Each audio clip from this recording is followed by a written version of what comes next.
Hello and welcome back. We will now hear from Department of Culture and Tourism, DCT Abu Dhabi, about the project Al Hosn Masterplan in Abu Dhabi. So please, I ask the speaker to begin with the presentation. Thank you. Excellent. Thank you very much. Good morning to you all. I'm Mark Cuffin. I'm the Head of Architecture for the Department of Culture and Tourism in Abu Dhabi. And I'm joined today by Mikkel Schlesinger, a partner of Zebra Architecture.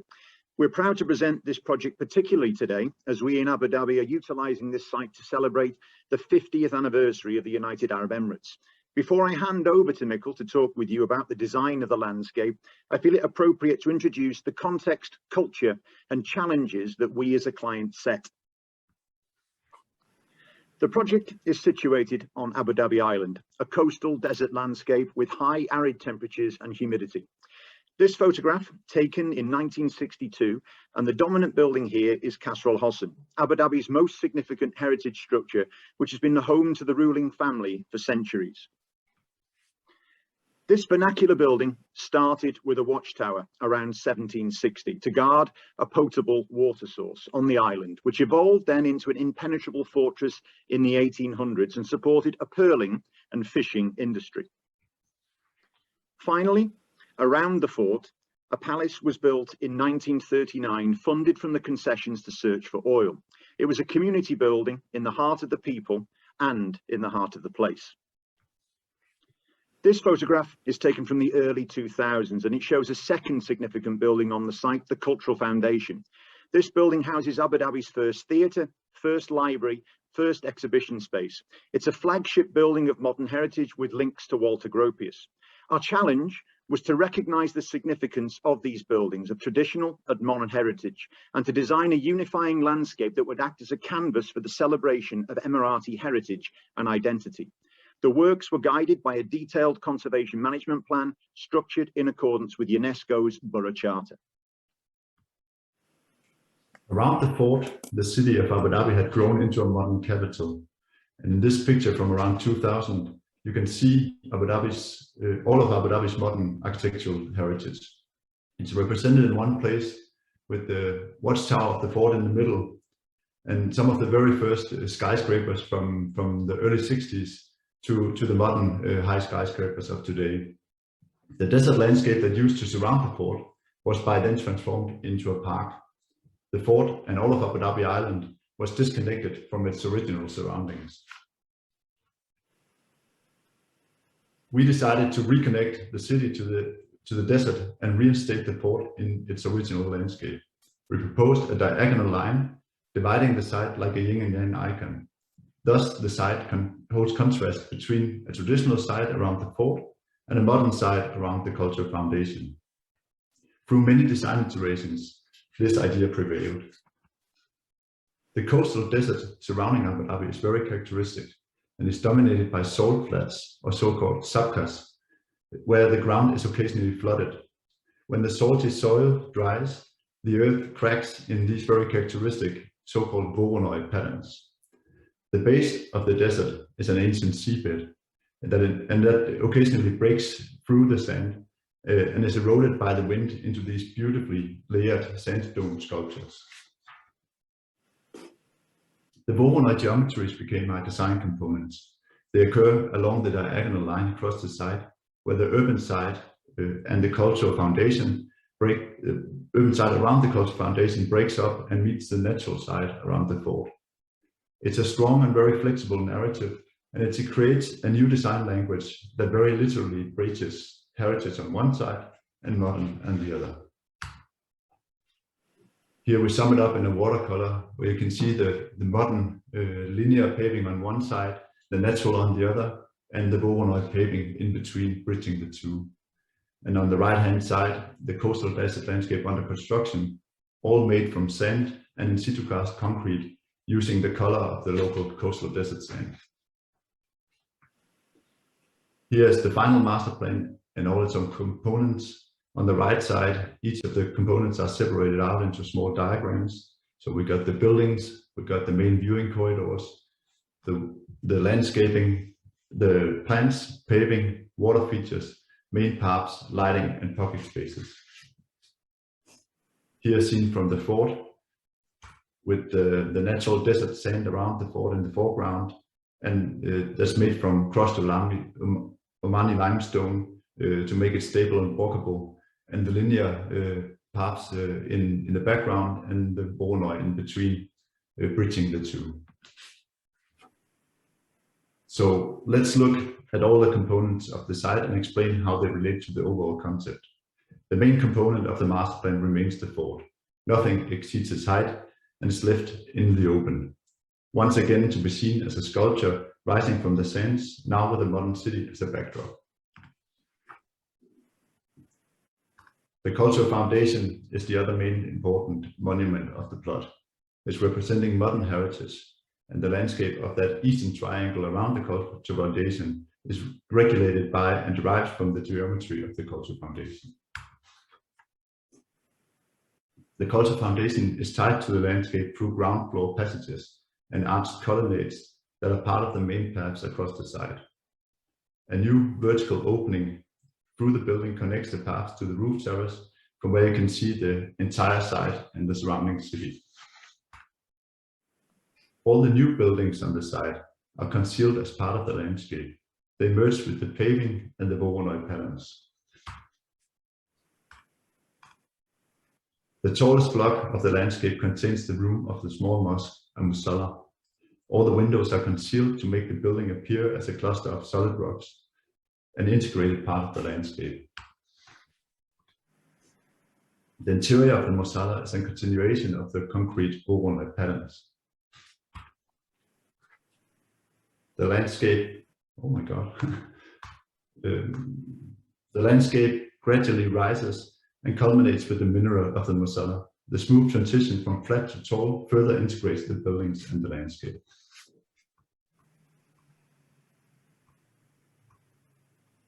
It's hard to tell what is landscape and what is building. All components from bollards to benches, bins and buildings are landscape components. In the small image to the left, you can see the difference from when we just first built it on the right to the current situation where the grasses have grown and everything starts to integrate even further.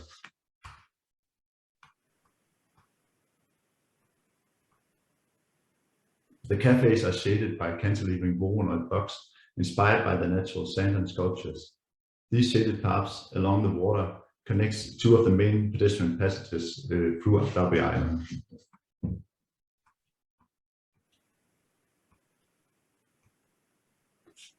Around the buildings, we designed a landscape tying them together that consists of a few elements too. Water is a very important part of Abu Dhabi's coastal desert landscape. Abu Dhabi is surrounded by mangroves and small straits, so-called khors. The site of Al Hosn was also the first place where a well with potable water was found, which made it possible to settle on the coast. A water feature runs across the site along the diagonal line, and it guides people to different destinations, lowers the temperature, and offers pleasant sound and light effects.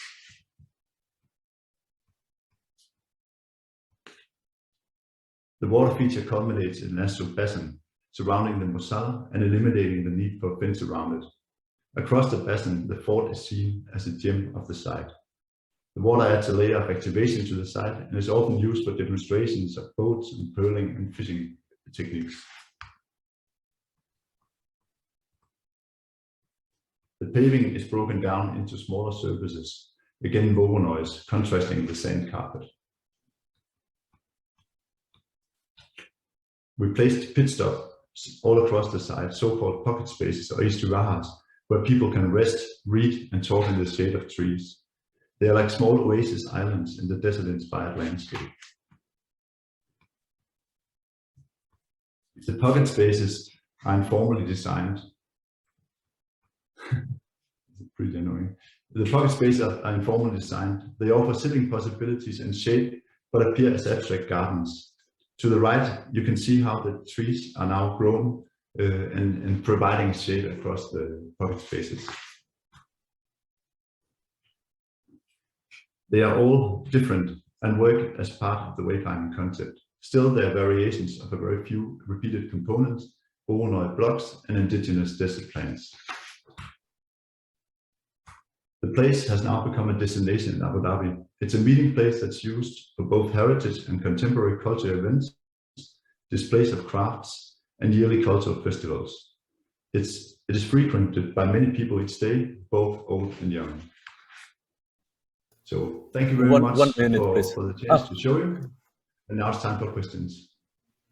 Okay, thank you very much for showing the project. It's for sure, I think we agree, remarkable the scale of the project that you've done and that you've operated in a such dense ambient, considering the cultural heritage and all these levels combined. It seems very complex. But I'll jump right into it with a question about shore ecology. You mentioned that the water is cooling down, well, to some extent, the microclimate. But do you think that this is enough? Do you think, I mean, Abu Dhabi has a quite, I mean, Al Hosn has a quite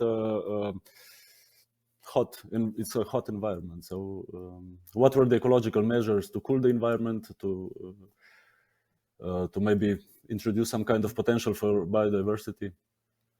Yes, we did a few things.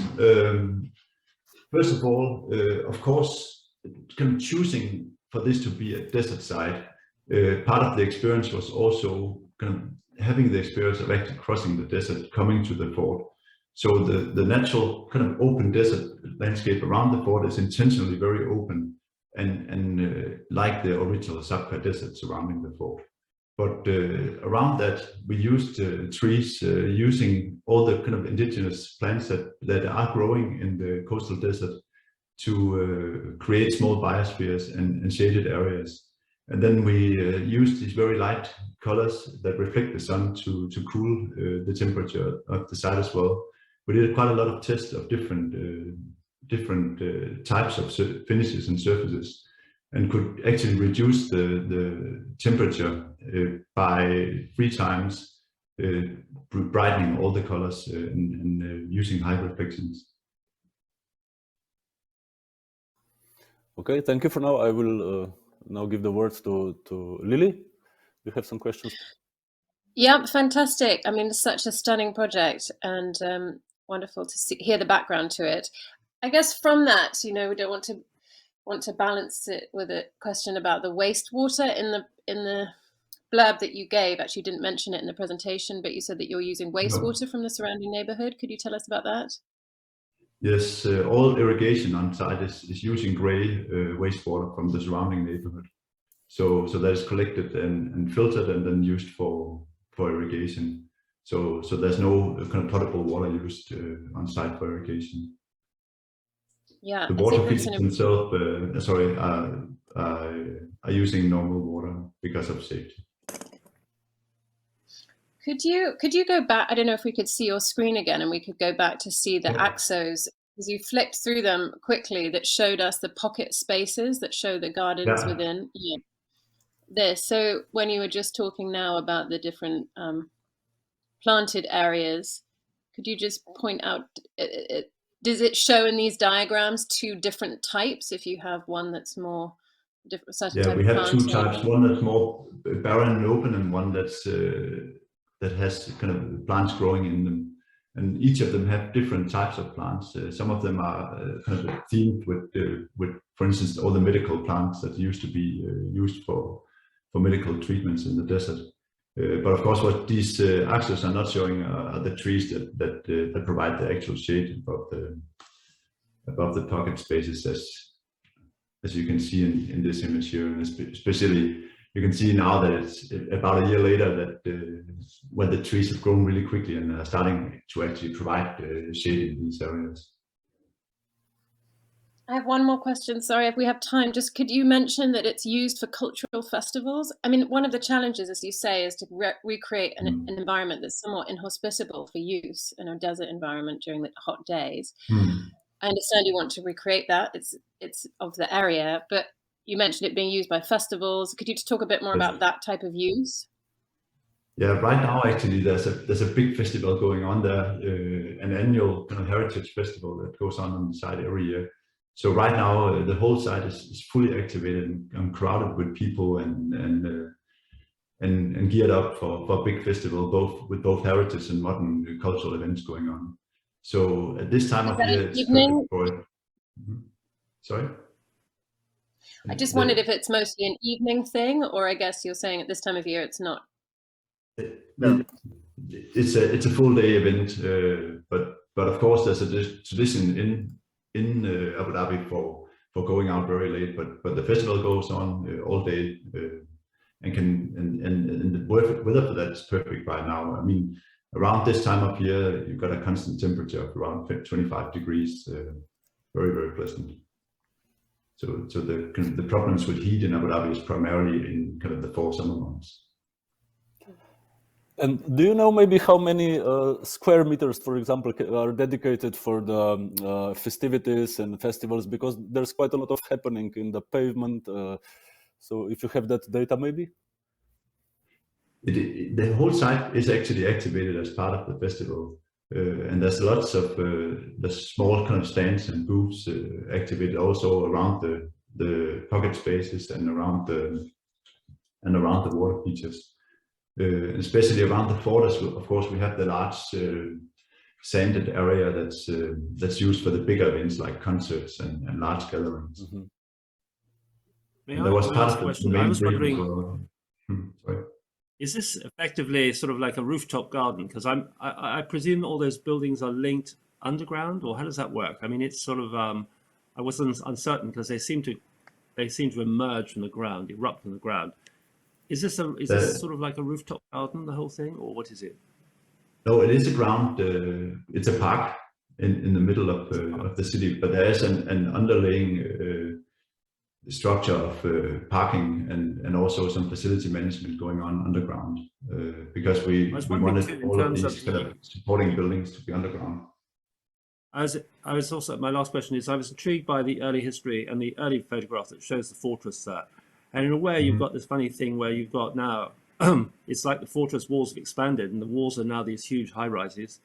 And you're again stuck within this sort of, you're confined, as it were, by walls. Is that right? Because there's no, Yes. as I understand it, there's no connection between this park and the real desert, is it? It's now the real desert's far away. No, Correct? the park is completely surrounded by the city, but the coast is about kind of 200 meters away on this side. Is there a connection to the coast, or how does that work? Yeah, I think it's one of the Is there a connection? future plans to reconnect this to the coast. Right now, it's not.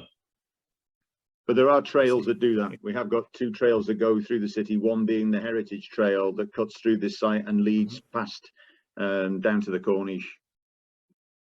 And last question to you. Did you have to demolish anything to make this? It wasn't clear to me what was there before. What was there before? No, I mean, I know that when we started, If you go to the slide, Mikkel, I think it's the 4th slide in, you can see how it was in 2005. yeah. So no demolition. I see. Okay. No, when we took over the site, we didn't demolish anything. On the contrary, we preserved everything, and then we kind of remade traces of some of the original structures that used to be there. For instance, the archways surrounding the front of the cultural foundation over here. Mm-hmm. So there was nothing demolished for this project. Mm-hmm. Mm-hmm. Okay. Thank you. You're welcome. Okay, so thank you. If there are no questions, Lily, you have a question maybe, or? No, I don't. I'm just really pleased to have seen the. Thank you so much.